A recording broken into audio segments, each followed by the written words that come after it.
शामिल होने वाले नेताओं को फोन जाने शुरू। कई पूर्व मंत्रियों को फोन पर दी गई जानकारी। अमित शाह, राजनाथ सिंह को कैबिनेट में शामिल किया जाएगा। आज वो शपथ लेंगे, जिसके लिए उन्हें कॉल भी गई है। इसके अलावा नितिन गडकरी, प्रहलाद जोशी को फोन गया है। जीतन राम मांझी, एचडी कुमारस्वामी, चिराग पासवान को भी फोन गया है। जयंत चौधरी, अनुप्रिया पटेल को भी कैबिनेट में शामिल किया जाएगा। टीडीपी के राम मोहन नायडू कैबिनेट मंत्री हो सकते हैं। इसके अलावा पेम्मा चंद्रशेखर बनाए जा सकते हैं राज्य मंत्री। तो सूत्रों से ये नाम निकलकर सामने आ रहे हैं, जिन्हें कैबिनेट में आज शामिल करने के लिए, शपथ के लिए फोन कॉल गई है। और प्रधानमंत्री मोदी के साथ में ये लोग भी आज मंत्री पद की शपथ लेंगे। तो शपथ ग्रहण समारोह की तैयारियां पूरी हो चुकी हैं। आज शाम 7:15 पर प्रधानमंत्री पद की तीसरी बार नरेंद्र मोदी शपथ लेंगे और उनके साथ में जो कैबिनेट में शामिल होंगे, कैबिनेट मंत्री होंगे, उन्हें भी फोन कॉल गई है। और उससे पहले कुछ देर बाद प्रधानमंत्री पद की शपथ लेने से पहले नरेंद्र मोदी कैबिनेट में शामिल होने वाले सभी मंत्रियों के साथ में चाय पर चर्चा भी करेंगे। तो तीसरी बार देश की कमान संभालेंगे आज नरेंद्र मोदी, पीएम पद की शपथ लेंगे तीसरी बार। और इसी खबर पर तमाम और अपडेट के साथ में संवाददाता हिमांशु हमारे साथ जुड़ गए। हिमांशु, देखिए आज बड़ा दिन है बीजेपी के लिए, एनडीए गठबंधन के लिए भी। तीसरी बार पीएम पद की आज शपथ लेने जा रहे हैं नरेंद्र मोदी। कैबिनेट में कौन कौन शामिल हो सकता है? चाय पर चर्चा कितने बजे तक होगी पीएम मोदी की कैबिनेट के मंत्रियों के साथ में? देखिए, अभी तो कॉल जाने का जो सिलसिला है वो शुरू हुआ है और एक एक कर जो नाम है जिनको कॉल जा रहे हैं उनकी डिटेल सामने आ रही है। जिस तरह से नितिन गडकरी, राजनाथ सिंह, इनको कॉल जा चुकी है, कैबिनेट में ये रहेंगे ही, ये पहले से तय माना भी जा रहा था। इसके अलावा चिराग पासवान को भी कॉल जा चुकी है, ये जानकारी मिल रही है। वहीं जयंत चौधरी जो आरएलडी के अध्यक्ष हैं, उनको भी कॉल जा चुकी है। जयंत चौधरी भी यानी कि शामिल रहेंगे, जो चाय प्रधानमंत्री मोदी के साथ पियेंगे, और उनको भी ये कॉल जा चुकी है। इसके अलावा जयंत चौधरी का जीतन राम मांझी, उनको भी कॉल गई है, ये जानकारी अभी तक मिल रही है।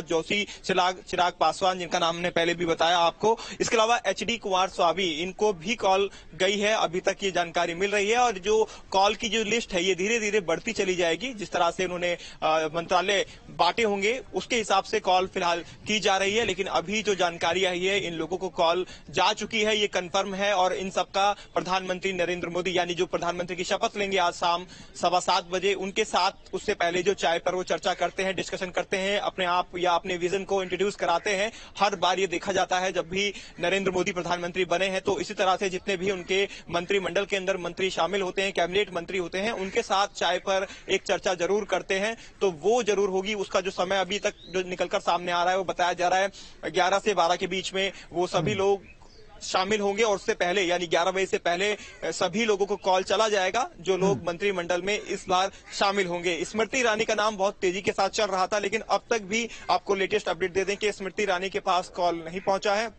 लेकिन ये माना जा रहा था कि स्मृति ईरानी भी कैबिनेट में शामिल होंगी। तो अब ये देखना बेहद दिलचस्प रहेगा, क्योंकि स्मृति ईरानी अमेठी से चुनाव हारी हैं, यूपी से। उसके बाद भी इन्हें कैबिनेट में शामिल किया जाता है या नहीं, तो फिलहाल ये देखा जा रहा है। एकनाथ शिंदे की बात करें, उनको भी कॉल जाने की अभी तक बात यहाँ पर सामने आई है। तो तमाम अब जो नेता हैं, एक एक कर उनके नाम धीरे धीरे सामने आ रहे हैं। तो आगे कौन और कॉल होंगी जिनके पास पहुंचेंगे, कौन नेता होंगे, या किनकी किस्मत का जो एक तरह से देखा है कि भाग्य खुलेगा प्रधानमंत्री मोदी के साथ, जिनको काम करने का मौका मिलेगा बतौर कैबिनेट मिनिस्टर या मंत्री, उनको देखना होगा कौन कौन रहने वाले हैं। फिलहाल जो फहरिस्त है उस लिस्ट के अंदर ये नाम तो आ चुके हैं, और कितने नाम इसमें ऐड होंगे वो जैसे जैसे लिस्ट में नाम आएंगे हम आपको अपडेट ठीक है। हिमांशु, आएंगे आपके पास। शुभम भी हमारे साथ लखनऊ से जुड़ गए हैं। शुभम, लखनऊ से मुख्यमंत्री योगी आदित्यनाथ शाम को 4:30 बजे माना जा रहा है कि दिल्ली पहुंचेंगे, शपथ ग्रहण समारोह में शामिल होंगे। शपथ ग्रहण समारोह को भी भव्य बनाने की तैयारियां दिल्ली में जोरों शोरों से चल रही हैं। उत्तर प्रदेश की बात करें तो इस बार मोदी की कैबिनेट में उत्तर प्रदेश से किन किन दलों के नेताओं को मौका मिल सकता है? अनुप्रिया पटेल, हालांकि इसके अलावा आरएलडी अध्यक्ष जयंत चौधरी का नाम चल रहा है। जी बिल्कुल, देखिए सहयोगी दलों में अगर बात करें तो इस बार उत्तर प्रदेश में भारतीय जनता पार्टी के लिए दो ही प्रमुख ऐसे दल रहे जिनका एनडीए में बेहतर सहयोग रहा, जिसमें आरएलडी और उसके बाद अपना दल।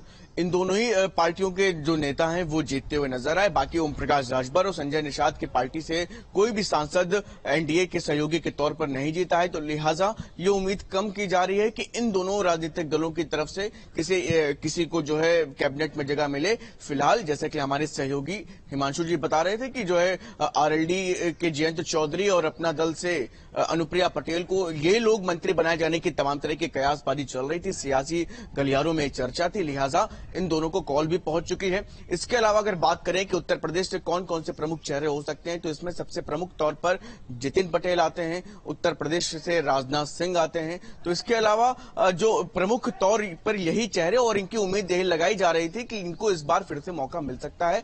जितिन प्रसाद हालांकि ब्राह्मण चेहरा है और इनको जरूर निश्चित तौर पर मौके मिलने की बात इस बार के कैबिनेट में की जा रही थी, तो लिहाजा जितिन प्रसाद को भी कॉल जा चुका है। और अब इसके बाद देखना यह होगा, क्योंकि उत्तर प्रदेश से भारतीय जनता पार्टी को जिस परिणाम की उम्मीद थी वैसा होता कुछ दिखा नहीं, तो लिहाजा सांसद कम है।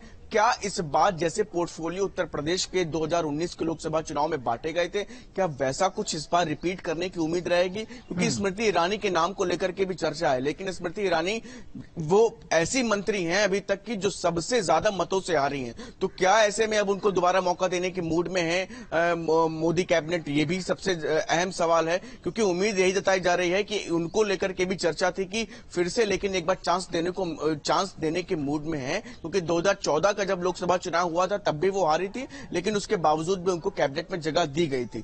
लिहाजा 2019 में उन्होंने जीत हासिल की और उनको फिर से कैबिनेट बनाया गया, तो ऐसे में इस बार चर्चा है। तो फिलहाल अभी यही तमाम खबरें हैं। 4:30 बजे तक मुख्यमंत्री योगी आदित्यनाथ पहुंचेंगे। शाम 7:15 बजे का समय है जब प्रधानमंत्री नरेंद्र मोदी देश के प्रधानमंत्री के तौर पर तीसरी बार शपथ यानी कि शुभम देखा जाए तो इस बार उत्तर प्रदेश का प्रतिनिधित्व मोदी कैबिनेट में कम दिखाई देगा, क्योंकि इस बार 12 कैबिनेट मंत्री केंद्र सरकार के उत्तर प्रदेश से चुनाव लड़ रहे थे।